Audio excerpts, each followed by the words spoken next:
This is Jyoti Verma. Today I am going to start with a lesson plan of English. English का हम next lesson plan poetry का discuss करने जा रहे हैं, poem का, जिसके अंदर हमारा टॉपिक है क्लास 8 का द लास्ट बार्गेन।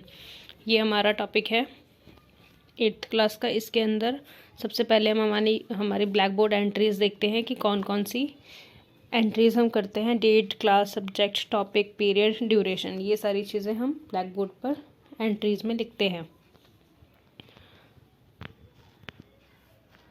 नेक्स्ट हम क्या करते हैं, जब हम सारी ब्लैक बोर्ड एंट्रीज लिख लेते हैं, यहाँ पर हम टॉपिक अपना छोड़ देते हैं। टॉपिक हमारा जो है वो हम यहाँ पर छोड़ देंगे। जब हम इंट्रोडक्टरी क्वेश्चंस पूछेंगे तब हम हमारा टॉपिक यहाँ पर लिखेंगे। डेट, क्लास हम वही लिखते हैं जिस डेट को हम वहाँ पर पढ़ाते हैं, डिलीवर करते हैं लेसन प्लान क्लास में। 8th क्लास है, सब्जेक्ट इंग्लिश लिखेंगे। सब सब्जेक्ट आप यहाँ पर पोएम लिख सकते हैं, पोइट्री लिख सकते हैं। द लास्ट बार्गेन आपको छोड़ना है लिखना। वो आप इंट्रोडक्टरी क्वेश्चंस पूछने के बाद जिस पीरियड में पढ़ा रहे हैं, पीरियड का जो ड्यूरेशन है वो आप लिखेंगे।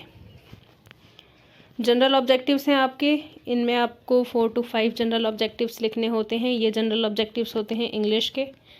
इंग्लिश पढ़ाने के लिए क्या जनरल ऑब्जेक्टिव्स होते हैं आपके, ये देखेंगे आगे। To enable the student to read the poem loud with proper rhythm and intonation. To create love for English poetry in the student. To develop their aesthetic sense and power of imagination with full of emotions. Next है हमारा to create sense of humor with sweet।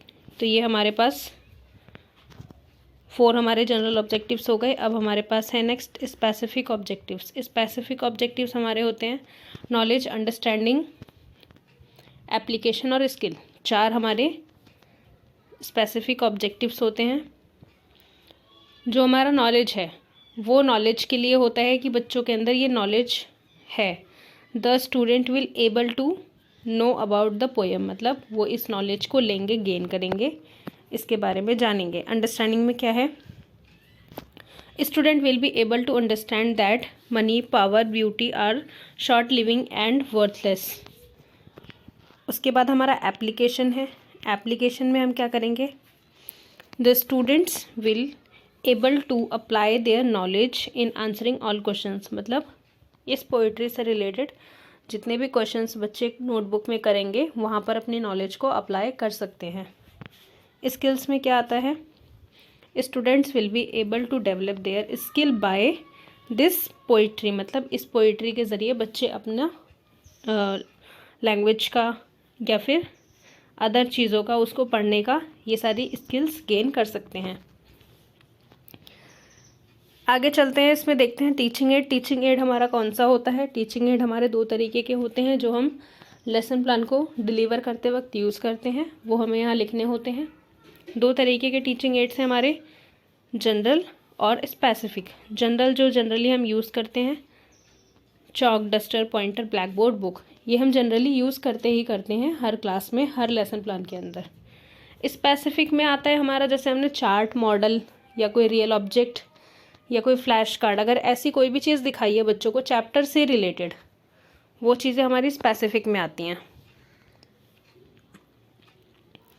उसके बाद हम बच्चों का previous knowledge check करते हैं, assume करते हैं। It is assume that students have some idea about poetries, मतलब बच्चों के पास कुछ आइडिया होगा पोइट्रीज़ के बारे में। ऐसा टीचर्स अज्यूम करते हैं कि उनके पास इतनी प्रीवियस नॉलेज है कि पोइट्री क्या है वो उनको पता होगी। नेक्स्ट स्टेप हमारा आ जाता है इंट्रोडक्टरी क्वेश्चंस का। तो इंट्रोडक्टरी क्वेश्चंस जो हैं वो हम बच्चों की प्रीवियस नॉलेज चेक करने के लिए पूछते हैं कि उनकी प्रीवियस नॉलेज कितनी है, और क्वेश्चंस हमें इजी बनाने होते हैं, उनकी क्लास के लेवल के, 8th क्लास के लेवल के हमें बनाने होते हैं। इंट्रोडक्टरी क्वेश्चंस में हमारे पास 2 तरीके की एक्टिविटीज़ होती हैं, teachers activity, students activity. Teachers activity, teachers question पूछते हैं। स्टूडेंट्स एक्टिविटी, स्टूडेंट्स आंसर करते हैं। उनकी क्लास के लेवल के आंसर्स क्वेश्चंस होंगे जिसका वो आंसर कर पाएँ। इसमें 4 to 5 क्वेश्चंस होते हैं जिसको पूछते पूछते हम अपने टॉपिक तक जाते हैं। फर्स्ट क्वेश्चन है हमारा, why does a person do for a job, for better life style, for earning, मतलब कोई पर्सन जॉब क्यों करता है, फॉर बेटर लाइफ स्टाइल, मतलब बेटर लाइफ स्टाइल के लिए और उसकी अर्निंग के लिए। Why do we need money, हमें मनी की ज़रूरत क्यों पड़ती है? फॉर बाइंग एसेंशियल थिंग्स, जिन भी चीज़ों की हमें ज़रूरत पड़ती है उसको खरीदने के लिए। थर्ड है हमारा where do we buy goods और थिंग्स, मतलब हम कहाँ से गुड्स और थिंग्स खरीदते हैं? फ्रॉम शॉप्स, यानी कि दुकानों से। फोर्थ है हमारा what do we do to get any good cheaply in the market, bargaining, मतलब जब भी हमें कोई सामान सस्ते में चाहिए होता है तो हम उसके लिए क्या करते हैं? बार्गेनिंग करते हैं। How do we relate bargaining with life, हम अपनी लाइफ से बार्गेनिंग को किस तरीके से रिलेट कर सकते हैं? तो ये एक प्रॉब्लमेटिक क्वेश्चन है, ये बच्चों को टफ लगेगा तो बच्चे इसका आंसर नहीं कर पाएंगे। तो यहाँ पर हमारे क्वेश्चंस ख़त्म हो जाएंगे। उसके बाद हम बोलेंगे statement of the aim. Well students, today we are going to study about the poetry the last bargain, मतलब तो बच्चों आज हमारा टॉपिक है, आज हम पढ़ने जा रहे हैं पोइट्री जिसका टाइटल है द लास्ट बार्गेन। ये बोलते वक्त ही, द लास्ट बार्गेन बोलते वक्त ही हम पोइट्री का नाम जो टाइटल है वो ब्लैक बोर्ड पर टॉपिक के सामने लिखेंगे। उसके बाद हम क्या करेंगे? मेन प्रेजेंटेशन पर आएंगे। मेन प्रेजेंटेशन जो है हमारी वो क्या है?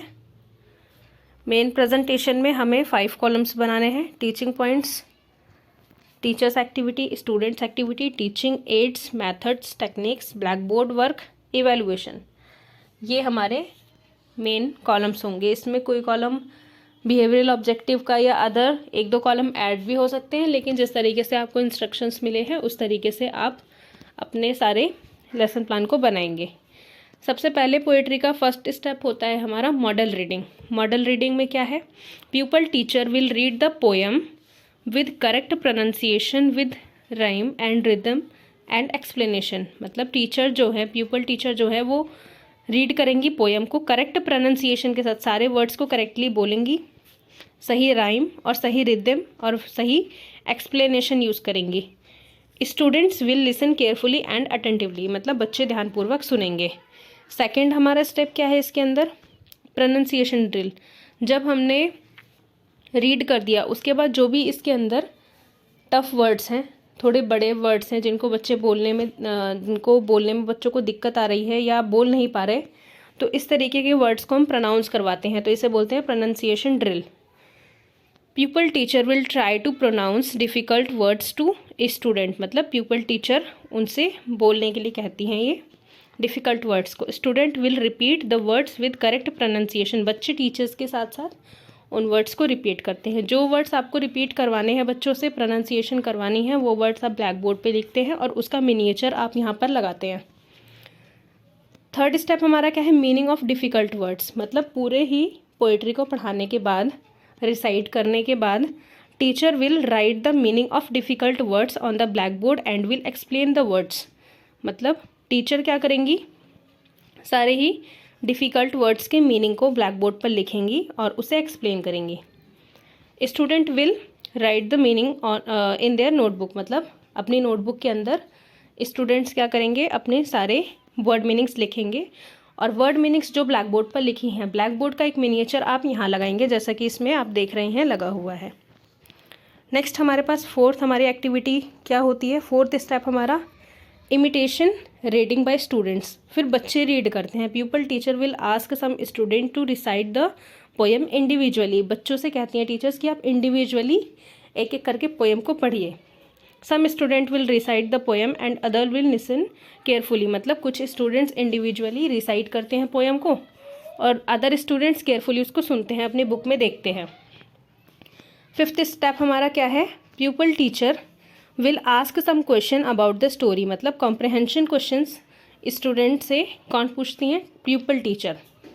तो प्यूपल टीचर जब क्वेश्चंस पूछती हैं तो ये टीचर की एक्टिविटी है और बच्चे क्या करेंगे? आंसर करेंगे। तो क्वेश्चन कुछ इस तरीके के होंगे। Who is the speaker in the poem? The speaker of the poem is a man who is looking for work. उसके बाद नेक्स्ट है हमारा the king sword in hand suggest power wealth more power than wealth, तो answer है इसका power. तो जब आप पोएट्री पढ़ेंगे तो आपको इन सारे क्वेश्चंस को बनाने का आइडिया मिल जाएगा कि आपको कैसे क्वेश्चंस बनाने चाहिए। तो ये हमारे पास 5 स्टेप हो गए, इसके 5 steps.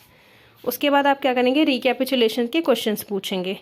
What did the children hire the poet with, power, gold, smile या फिर नथिंग। उसके बाद नेक्स्ट है रिकैपिचुलेशन में, who came first hire the poet, the king, the fair maid, the old man, the child. Assignment आप देंगे बच्चों को एक लॉन्ग क्वेश्चन की तरह लगभग आप दे सकते हैं, लगभग जो एक पैराग्राफ कम से कम कवर करे। The old man offered the speaker a lot of money, why did he turn down the offer. तो इस तरीके का आप क्वेश्चन, कोई भी एक क्वेश्चन यहाँ पर होम असाइनमेंट में बच्चों को दे सकते हैं होमवर्क के लिए। उसके बाद आपके पास आ जाता है सुपरवाइज़र रिमार्क्स, यानी कि सुपरवाइज़र जो भी आपका लेसन प्लान ऑब्जर्व करेंगे वो आपके लिए यहाँ पर रिमार्क्स लिख के जाएंगे कि किस तरीके से आपने लेसन प्लान डिलीवर किया, क्या कमी रह गई या क्या आपका बेस्ट पॉइंट था, आपका ड्रेसिंग सेंस, आपका स्टैंडिंग पोस्चर, उसके बाद आपकी हैंडराइटिंग कैसी थी बोर्ड पर, आपने एंट्रीज़ कैसे की, ये सारी चीज़ें आपकी अच्छी होनी चाहिए। और आपका जो एक्सप्लेनेशन है, क्लास का मेंटेनेंस है, किस तरीके से आपने क्लास को मेंटेन किया, क्लास डिसिप्लिन में है या नहीं है, ये सारी चीज़ें आप क्या करेंगे, अपनी मेंटेन रखेंगे। उसके हिसाब से आपको रिमार्क्स मिलेंगे। अगर कोई कमी रह जाती है तो वो आपको यहाँ पर रिमार्क्स देकर जाएंगे, आपको वो चीज़ें इम्प्रूव करनी होंगी। आई होप फ्रेंड्स आपको ये वीडियो बहुत पसंद आया होगा। Thank you so much friends for watching this video. Subscribe my channel, share this video, like on this and comment on this. Thank you so much.